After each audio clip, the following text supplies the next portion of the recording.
out to Leszewski. Leszewski for three. Got it!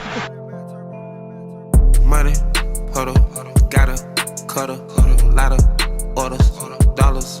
Welcome back, Irish fans, to Breaking Down Brey's Boys podcast. Today we have a special guest, Notre Dame commit, class of 2020, Matt Zona, for an interview. Thank you for coming on. Thank you for having me. It's just me and Jake today. Maybe not Jake. He's having some technical issues, but we'll try to figure it out. So I guess I'll start it out. Just get into it quick, not to use too much of your time. With all the restrictions from Corona, what have you still been able to do to prepare for the season? And do you have any idea when you'll be able to get on campus? I have a hoop in my driveway, so I'm able to get shots up every day, like weather dependent. I have some free weights downstairs in my basement. I'm able to lift a little bit, but it's not like what I'd be lifting like in a gym setting. So I've talked with Coach Tony Lewinsky, and we tried to figure out a plan for how to do everything. Like they sent the whole workout plan for the summer, so I've just been chipping away at that.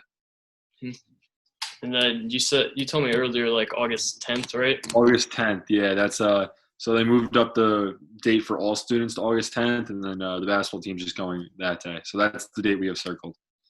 He told you guys Christmas break, right? I saw on Twitter. You guys might be there the whole time. Yeah, that's what it looks like.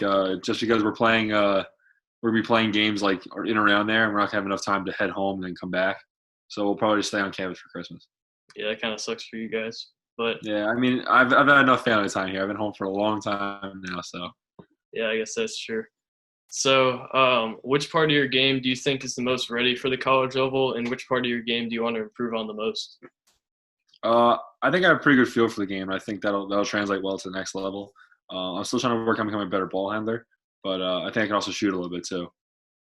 Yeah, shooting can definitely get you playing time pretty much wherever, as long as you're serviceable in other areas. So that's good for you. Yes, sir. So how often are you able to talk with guys on the current team?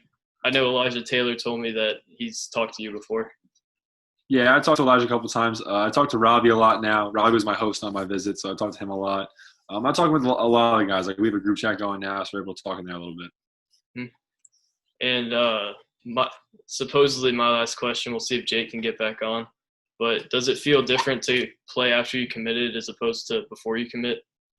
I tried to just like take all that, like just put all that aside, just kind of play basketball because that's how I've done my whole life, just playing for fun.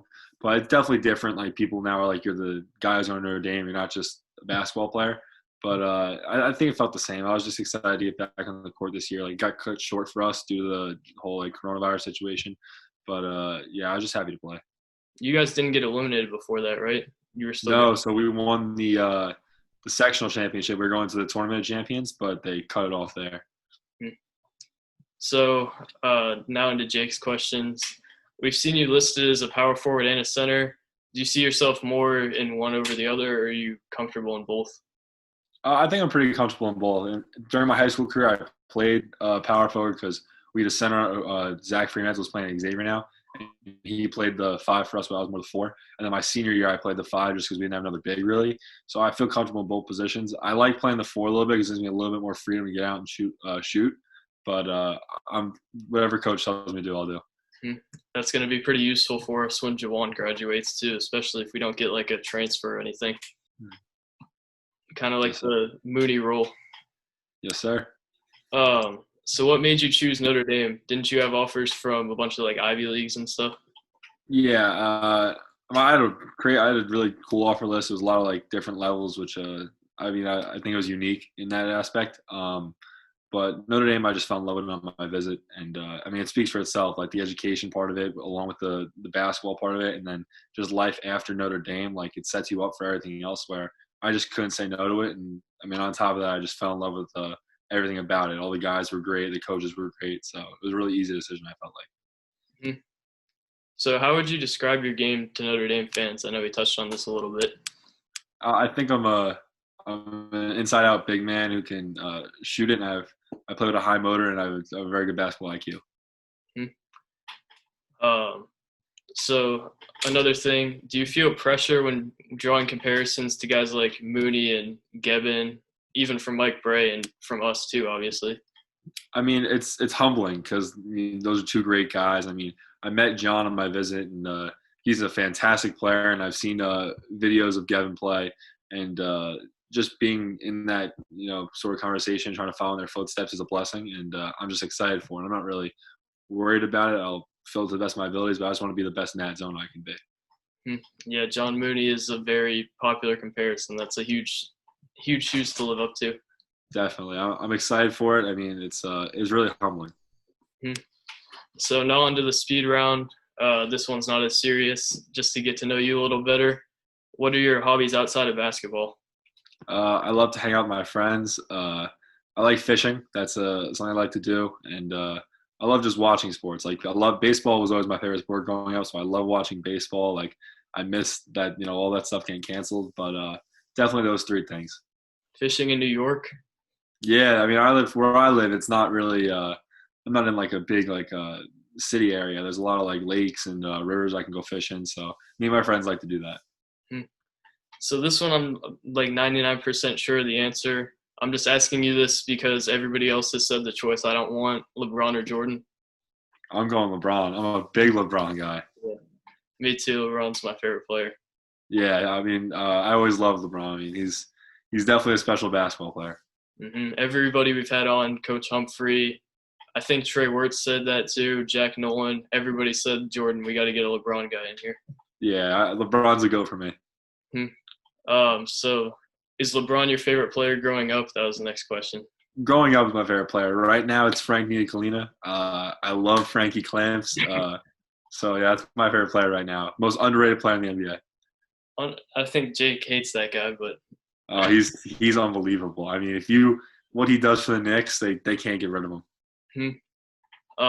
So you said you didn't really watch YouTube, but if you had to pick, who would your favorite YouTuber be? I go you guys. Perfect. We definitely didn't tell you to say that before. Yes, sir. So another New York thing. What's your favorite Mike Francesa prank call of all time? I mean, they're all incredible. My favorite one is when the guy called if the New York Giants and the San Francisco Giants go out to dinner, or if they hang out when they're in town. I love that one. I mean, I'll watch videos of that where I'm crying laughing on Twitter just because all the stuff these people messing them about. We got to get you to call in one day. Oh, yeah, I know. I should. I don't know how those people contain their laughter the entire time. It's crazy. Oh, yeah. Some of these people just have a masterful plan going in. It's something else. So which New York sports team lets you down the most? I know it's a tough city to root for. I don't think it's too tough a city to root for. I mean, I have a Yankees World Series. I have 2 Giants Super Bowls. So process of elimination, got to go to the Knicks. I mean, they've just been brutal forever. And every move they make is even worse than the last one. So you got to go with the Knicks. Yeah, a lot of really bad contracts. I guess it'd be worse if you were a Mets fan, though.